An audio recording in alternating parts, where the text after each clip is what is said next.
Falar sobre o módulo de encargos.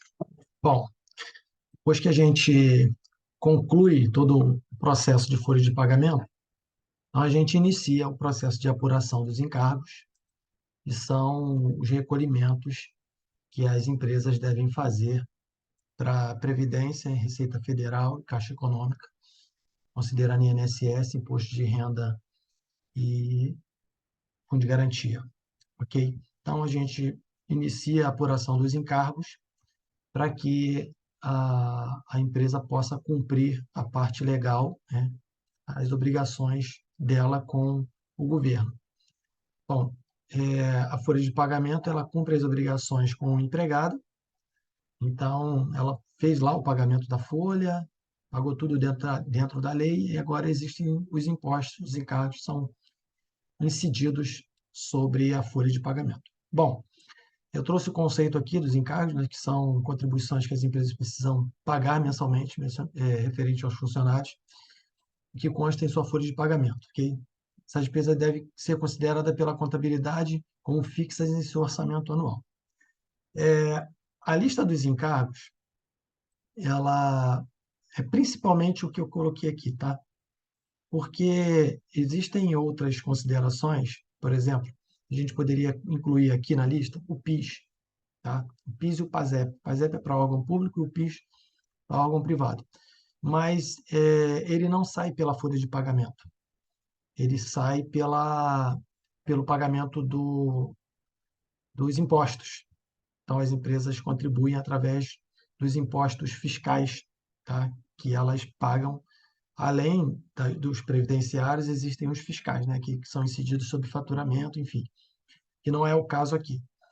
Então, eu estou colocando aqui o que efetivamente sai pela folha de pagamento, tá? Então, que seria o quê? O INSS, o FGTS, o INSS aí, ele tem a parte patronal, que a gente chama, que é a parte da empresa. Então, a empresa tem um percentual para recolher, se ela estiver enquadrada em um regime que não seja do Simples. E tem o INSS, que é o do segurado, que é o do empregado, aquilo que a gente viu lá na folha, que a gente fez o cálculo de desconto, aquele valor ele é unificado com o valor da parte da empresa e é pago numa guia de um DARF previdenciário, tá? Que a gente vai ver um modelinho. Então, o FGTS, também a gente fez o cálculo na folha de pagamento, que é 8% sobre a remuneração do funcionário seletista padrão. O salário e educação, ok, que é um outro encargo que incide sobre a base da folha. E o sistema S, que a gente vai detalhar o que seria esse sistema S. Tá? Vocês vão entender no detalhamento que eu vou trazer com os percentuais. Então, vamos seguir? O que acontece? Quando a gente vai recolher o encargo, a gente precisa identificar qual foi a apuração total de base salarial que incidiu para o recolhimento do INSS, do FGTS e do IR, tá bom?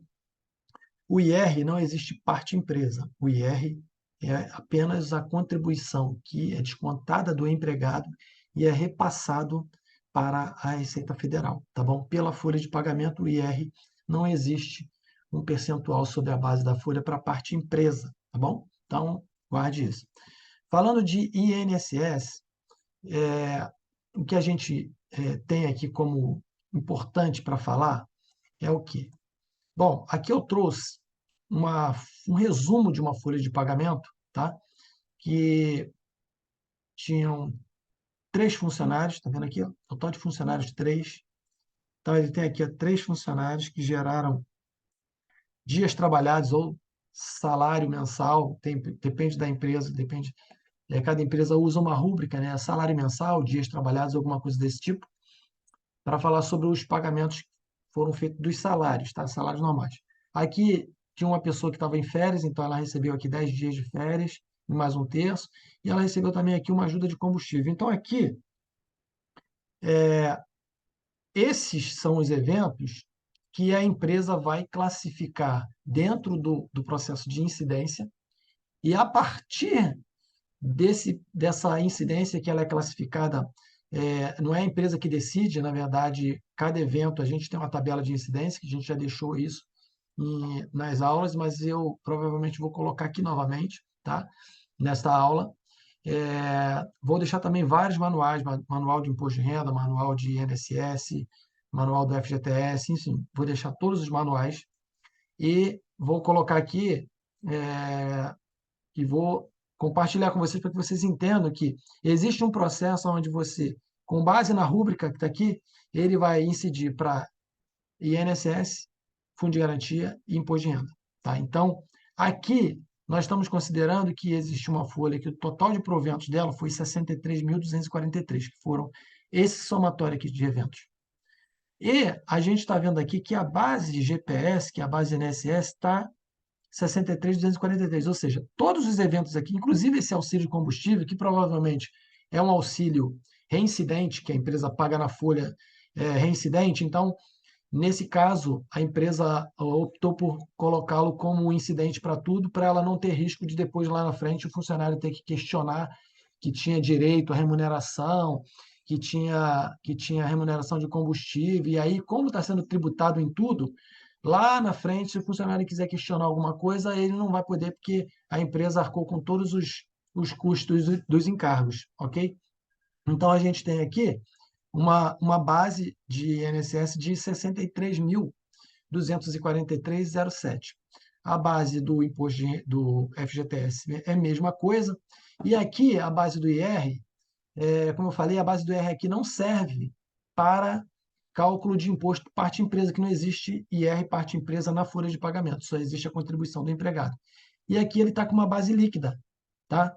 Por que ele está com uma base líquida? Porque ele tem o IR aqui, ó, ele está fazendo a dedução do INSS, tá? Que é esse evento de INSS aqui em cima e INSS de férias. Então, se pegar aqui o 13 mil, ou desculpa, 61 mil, 63.243 e deduzir esse 2 mil com mais esse 181, 282 mais 181 vai dar essa base aqui que seria a base líquida. Então, a empresa, essa folha de pagamento apresenta a base de IR como base líquida, que a base líquida é aquela onde você tem a base bruta menos o INSS, lembra? E depois ela vai ser mais líquida ainda depois que tiver retirado os dependentes. Mas na hora do IR, que a gente for falar do IR, nós já passamos por isso na folha de pagamento, mas eu vou fazer um cálculo lá, ok? Olhando para a folha de pagamento e executando o cálculo na planilha para que você fixe ainda mais, tá? Então, a gente está falando aqui a parte conceitual para você entender como é que funciona aqui a leitura de um resumo de folha, tá? Isso aqui é um resumo de folha de pagamento, porque aqui não tem número de empregados, não tem nome de empregados, não tem dados pessoais.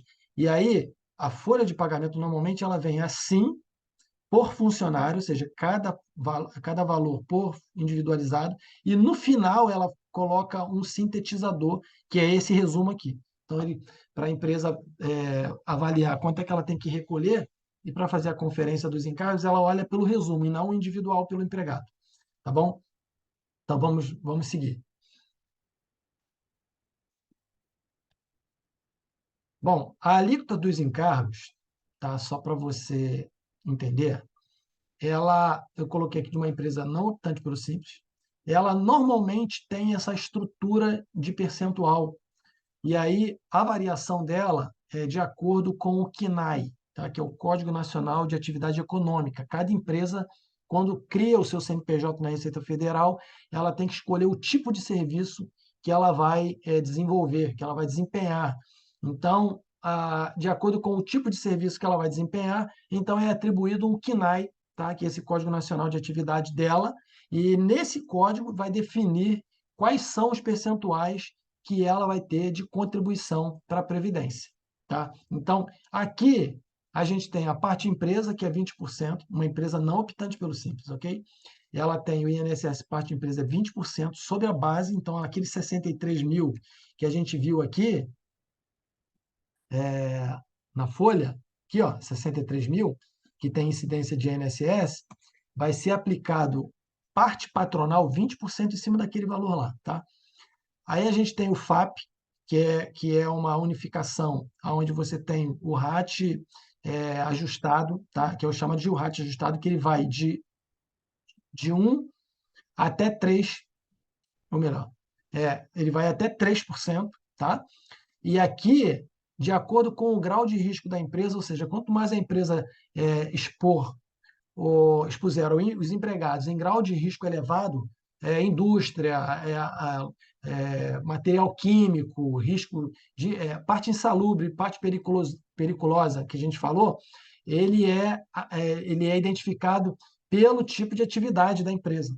Então, ali, ela pode ter uma contribuição maior ou não, tá? E tem uma relação também com o volume de funcionários que saem da empresa, dos funcionários que que passam por doença, que têm acidente. Isso tudo vai influenciando no percentual que pode chegar a 3. Ele começa de 1 e vai a 3. Tá? Então, isso aqui é um combinado, que é o percentual do FAP, que também é um percentual fixado pelo CNAE, mas a parte de segurança do trabalho, né, que pode acontecer, esse volume é mapeado pelo governo, tá, de acidente, de exposição, de doença na empresa, então pode elevar o RAT, o GILRAT pode subir até 3%. O salário de educação é 2,5%. E aqui, lembra que eu falei lá no início que tem o grupo S? Deixa eu voltar aqui para você lembrar. Aqui, ó, sistema S, tá? Esse sistema S aqui é esse sistema aqui, ó, que tem esse aqui, ó, INCRA, SESC, SEBRAE, SENAC. Aqui ele tem uma composição de 3,3%, que é dividido os percentuais nestes, nós vamos olhar depois, nestes órgãos que recebem participação. Então, cada um desses percentuais aqui é aplicado lá na base do INSS da Folha, aqueles 63 mil que a gente levantou naquele exemplo, tá bom? E o 8%, que aqui não tem a ver com a Previdência, tem a ver com a parte do FGTS, né, que é recolhido, que vai para a Caixa Econômica, na conta do empregado, é 8% sobre a base das verbas incidentes da Folha. No caso, aquele lá também era 63 mil. Vamos seguir. Bom, aqui para a empresa optante pelo Simples, a alíquota do Simples, tá? INSS e FGTS, ela não tem a parte patronal, ela não tem GILRAT, ela não tem salário de educação, ela não tem INCRA. A parte do INSS das empresas que são optantes pelo Simples é recolhido no DAS, que é o documento de arrecadação do Simples Nacional, que é calculado sobre o faturamento, de acordo com a tabela que a empresa está enquadrada lá no Simples. Tá? Então, na guia de INSS da empresa que é optante pelo Simples, não tem esses percentuais descritos. Tá bom? Então, aqui é só... O que vai ter? O FGTS é padrão, é igual para as duas empresas. Aqui eu estou dando um exemplo de como é um cálculo, por exemplo, se eu tenho uma base de INSS, tá? INSS, de R$ 33 mil, base de FGTS R$ 33 mil, eu faço o cálculo aonde eu vou identificar qual foi o valor do segurado, ok? O valor do segurado é o valor que foi descontado do empregado. Aqui a gente está falando de um empregado só que teve um desconto do teto máximo. O salário dele era alto, então descontou o teto máximo. Nesse caso aqui, aplicou-se 20% sobre 33 mil, 2,5% de salário de educação sobre 33 mil. Aí vem o grupo, o sistema S, está vendo aqui, ó, 0,2, 1,5, 1, 0,6. E o GILRAT deles aqui é 1. Então, aqui é o primeiro nível. E aí, todos esses percentuais são aplicados sobre a base do INSS. E aí a gente tem aqui um DARF previdenciário para pagar de R$ 9.790,21. E aqui o FGTS, que é o 8% sobre a base lá em cima, que dá R$ 2.660,68. Tá? Então, essa aqui é a distribuição em percentuais e valores por cada linha que vai no DARF previdenciário. Bom, essas informações, como é que esse DARF previdenciário é gerado? Bom, as empresas enviam o e-social. Então, os eventos do e-social sobem, tá, para o e-social e o e-social alimenta a área da DCTF Web, onde é concentrado todos os impostos a serem recolhidos. Inclusive, o imposto de renda também passou a ser concentrado lá. Então, o DARF previdenciário hoje, além de ele constar estas informações aqui para quem não é optante pelo Simples, ele vai também com uma linha para o DARF. Ou seja, o IR que foi retido do empregado também sobe agora pelo e-social e está concentrado lá na região do DARF. Bom, cálculo de INSS segurado, na verdade, é o desconto do empregado. Eu coloquei aqui só para você lembrar, ok? Lembrando que aqui, ó, 876, a gente está falando de um trabalhador, ele teve um teto máximo porque o valor do INSS, da base de contribuição dele, foi, aqui, ó, ele recebeu R$ 33.000 de todos os eventos que transitaram aqui, ó. Teve salário, teve diferença salarial, diferença de DSE, diferença de hora extra, DSR de hora extra, teve diferença de banco de horas, adicional de periculosidade, diferença. Isso aqui teve várias diferenças para ele. Então, gerou aqui, ó, um provento de R$ 33.000. Então, ele atingiu o teto do INSS, valor de R$ 876,95. O valor do IR dele deu R$ 7.863,54 e ele teve um desconto aqui de R$ 1 de assistência médica. Então, aqui, falando de cálculo de INSS do segurado, é o desconto que é feito com base na contribuição dele. Então, aqui ele atingiu o teto máximo porque o valor dele foi muito alto. Tá? Então, eu coloquei essa folha aqui por causa disso. Vamos lá. Bom, aqui o DARF previdenciário do não optante pelo Simples, tá? Considerando aquela tabela que a gente fez anteriormente, eu trouxe aqui, bom, aqui a contribuição do segurado pode estar com uma, não está muito legível para você, mas esse documento vai estar lá no anexo, tá? Para você, nos anexos para você conferir, depois tirar dúvida, e então não se atente agora à questão do valor, a ideia aqui é expor a estrutura do DARF previdenciário. Então, a estrutura do DARF previdenciário é assim, tem o CNPJ, razão social, tem a competência, aqui tem o número do documento, tem a data do vencimento, o número da declaração, que foi a declaração que foi feita lá que subiu, né, pelo e-social, que gerou um número de declaração lá na DCTF, e aqui a data do vencimento, o valor total. Então, aqui temos o valor da contribuição, 87695, que é o de um empregado só. Aqui a gente tem a contribuição parte empresa, que é o 6.651. Temos salário e educação, nós temos o INCRA, nós temos SENAC, nós temos SESC, a gente tem SEBRAE, e aqui tem o GILRAT aqui embaixo. Total, 9.790,21. Essa é a estrutura de um DARF previdenciário, considerando esse valor aqui, ó.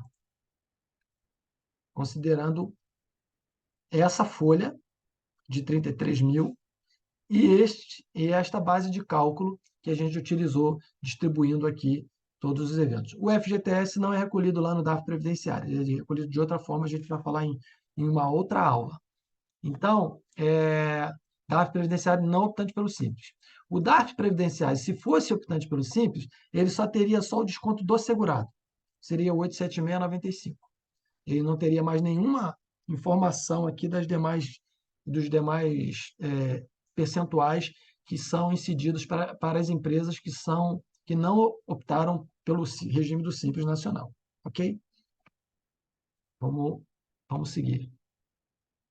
Bom, o cálculo do imposto de renda. Então, a gente falou sobre o INSS, a gente falou sobre a parte empresa, agora vamos falar sobre o cálculo do imposto de renda. O cálculo do imposto de renda ele é regido por uma tabela nacional que tem a vigência até o governo reajustar. Então, em 2023, a tabela vigente até o momento é essa tabela que está aqui embaixo. Tá? Lembrando que cada dependente tem o valor de 18959. Nós fizemos esse cálculo na folha de pagamento, nós faremos novamente esse cálculo na aula de cálculo para você entender como faz a apuração do INSS parte empresa, a parte do segurado e a composição do IR e a composição do DARF previdenciário que vai da quitação em todos os impostos que a empresa precisa atender para fins de e-social. O FGTS, ele vai por outro caminho, tá? Por outro caminho, que é, inclusive o FGTS, eles vão lançar agora o FGTS digital, uma versão que já está em teste e que vai entrar em vigor a partir de janeiro de 2024, tá? Então, a gente vai falar sobre isso na aula de FGTS. Então, aqui é a base, lembrando que a gente tem uma tabela, e essa tabela vai considerar o desconto do INSS que a pessoa teve como dedutível e a quantidade de dependentes, filhos, esposa, dependentes direto que essa pessoa tiver, vai deduzir 18959 por cada um, aí sim vai atingir a base líquida do cálculo que deve ser feito. Então, essa tabela aqui é a tabela vigente até o momento. Vamos fazer o uso aqui da matemática, tá? Lá na folha de pagamento, a gente viu que tem um desconto na folha de pagamento de IR de 7.863,54. Como é que esse valor chegou lá na folha de pagamento? Bom, a base de IR foi 33.258,45. Ele deduziu o teto máximo do INSS, 87695. Ele deduziu 3 dependentes que ele tem, tá? De 189, que dá um valor de 568,77. Então, ele deduziu, a base líquida do IR passou a ser 31.812,73, que está em que faixa aqui da tabela? A base tem que olhar agora a faixa. A faixa ele está acima, última faixa, acima de 4.664,68. Então, ele atingiu a alíquota de 27,5%, que vai ter uma parcela deduzida de 8.8496. Então, sobre essa base, vai aplicar 27,5, que vai dar aqui esse valor de 8.748,50. Vai deduzir a parcela, a deduzir do IR, e aí ele vai achar o valor do desconto do imposto de renda. Viu como é? É simples? Vai clareando com o tempo, a gente vai exercitando e as coisas vão fluindo. Então, olhando para esse cálculo, a gente achou 7.863,54, tá? Que é esse valor aqui, ó. Vamos voltar aqui, aqui, que é esse valor aqui, ó. Desconto de IRRL, 7.863,54. Então, esse é o valor que a gente encontrou com base naquele percentual da folha de pagamento que a gente encontrou, ok? Então, até ali são as informações de cálculos de percentuais, a participação da empresa, a participação do empregado. Aí a gente vai entrar no recolhimento disso pela DCTF Web, tá? Que vai via e-social. Lembrando que todos os sistemas de folha de pagamento, eles têm o processo de mensageria, que a gente chama, que é o envio do e-social, tá? Para envio dos arquivos para o e-social. Então, essas informações vai pelo e-social e vai sintetizar todas as informações numa área chamada, numa plataforma chamada DCTF Web, que é do governo, ok? Então, na DCTF Web, ela vai receber todas as informações que sobem do e-social. E aqui é o ambiente, tá? O ambiente da DCTF Web para você entender um pouquinho como é que funciona. Então, aqui, você vai vendo aqui as rúbricas, contribuição dos segurados vai aparecer aqui, aí tem a contribuição do patronal, parte empresa, que é o 20%, vai aparecer aqui, as outras entidades que tem lá, o grupo S, vai aparecer aqui, e o IR, que é o imposto de renda, também vai aparecer aqui. E aí, essas informações elas têm que ser conferidas com base no resumo da folha de pagamento. Okay? Então, você sabe que tem uma base de cálculo e você sabe quais são os percentuais. Então, você sabe qual é o valor da guia que tem que gerar. Se, porventura, os valores não estiverem batendo, alguma coisa no e-social vai ter que ser corrigido. Né? Aí é um ajuste que tem que fazer no e-social, identificar qual foi o evento que não subiu ou subiu errado, para retificar esse evento, para que esses valores aqui batam com o valor devido a ser recolhido. Então, aqui a gente tem uma visão que foi enviado pelo E-Social. Aí a gente tem aqui o detalhamento dos códigos de recolhimento. Então, aqui a gente pode olhar, além das informações de segurados, aqui a gente pode ver, ó, o IR, rendimento do trabalhador, se tiver residente no exterior, aqui assalariado no país, que é o padrão. O padrão normalmente é esse 0561 aqui, ó. Aí tem o rendimento do trabalhador sem vínculo empregatício e rendimento acumulado no artigo 12. Normalmente, a folha de pagamento, tá? Ela leva esses códigos de recolhimento. O que a folha manda é o 0561, que é esse aqui, e o 0588, que são os autônomos, tá? Então, você precisa ter atenção somente nesses dois códigos, que é o que saem pela folha de pagamento. Então, nesse caso aqui, além das informações de previdência, que cada vez que você clica nesse xizinho aqui, ele vai expandindo os detalhes do que foi enviado via e-social, que vai dar aquele DARF que a gente apresentou, que vai ser a expansão linha por linha do DARF que a gente mostrou, tá? Se a gente seguir aqui, a gente pode gerar o DARF, tá vendo? Ó? Quando você tem um saldo a pagar aqui, aí você flega ele vai habilitar esse botão de emitir DARF. E aí, enfim, ele vai gerar o DARF previdenciário para você. Aqui é uma visão de um DARF, considerando, ó, IR, IR assalariado, IR de autônomo, aí aqui eu tenho a contribuição patronal, aqui já vem a parte de INSS, então aqui em cima eu tive 3 retenções, tá? Residente do exterior, o assalariado e nós tivemos também o autônomo, tá? O autônomo é aquele que presta serviço, que emite lá para você, para as empresas, um RPA, que é Recibo de Pagamento Autônomo, e aí ele tem que passar na folha de pagamento para fazer os recolhimentos, tanto de INSS quanto de, de imposto de renda, também tem incidência. E aqui, ó, os terceiros, aqui tem o INCRA, então tudo que é do INSS vai estar aqui embaixo também. Então você vê que no DARF ele engloba agora os valores de IR da folha, que desconto do empregado, mais as contribuições parte empresa e a contribuição de desconto do empregado. Então, aqui a gente tem agora um que é somente porque a empresa pode fazer a emissão do DARF separado. Gera um que é só previdenciário, que aí está falando só de INSS, e um só de imposto de renda, que aí são os descontos que foram feitos na fonte do empregado na folha de pagamento ou do autônomo. Então, pode ser gerado também um DARF só para fins de IR apartado e o DARF lá completo. Então, a empresa opta que ela não pode deixar de pagar. Como ela vai pagar, se vai ser em um DARF ou dois, não tem problema. A Receita vai identificar que ela pagou, que ela está quite com a obrigação dela. Ok? Então, bom, a gente pausa aqui para a gente retornar com a aula do FGTS e também com a aula prática do cálculo do INSS parte empresa e do imposto de renda, do desconto, para vocês fixarem novamente esse conceito que a gente já falou, né, sobre ele na aula de folha de pagamento.